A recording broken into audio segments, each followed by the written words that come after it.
If you really want to understand how music works, you want to understand one of the most basic building blocks of music in Western music, that is something called the half step. So the half step is the smallest possible distance that we can have between two notes. Really quick aside on this, we're talking about Western music. There are smaller distances between notes in other parts of the world, especially in Middle Eastern music and Asian music. Super cool stuff. Also in Western music, there are composers experimenting with what we call microtones, and that's tones that are in between the half step. Very interesting sounds. Definitely check it out. So I'm here at the piano. If you pick any key on the piano, right? Say I pick this one.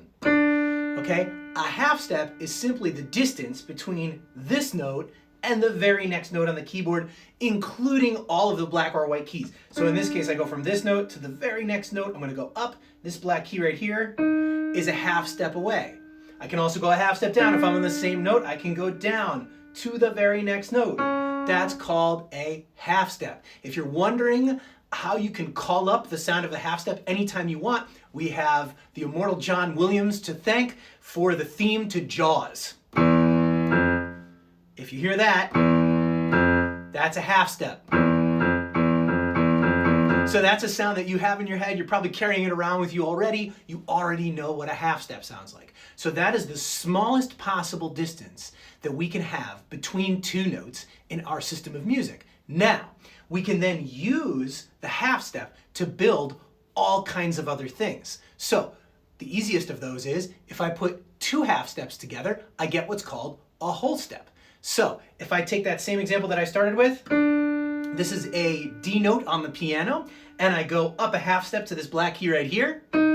So that's D sharp or E flat, and I go up another half step to this E right here. That's an E. So the distance from this D note to this E note is two half steps or one whole step.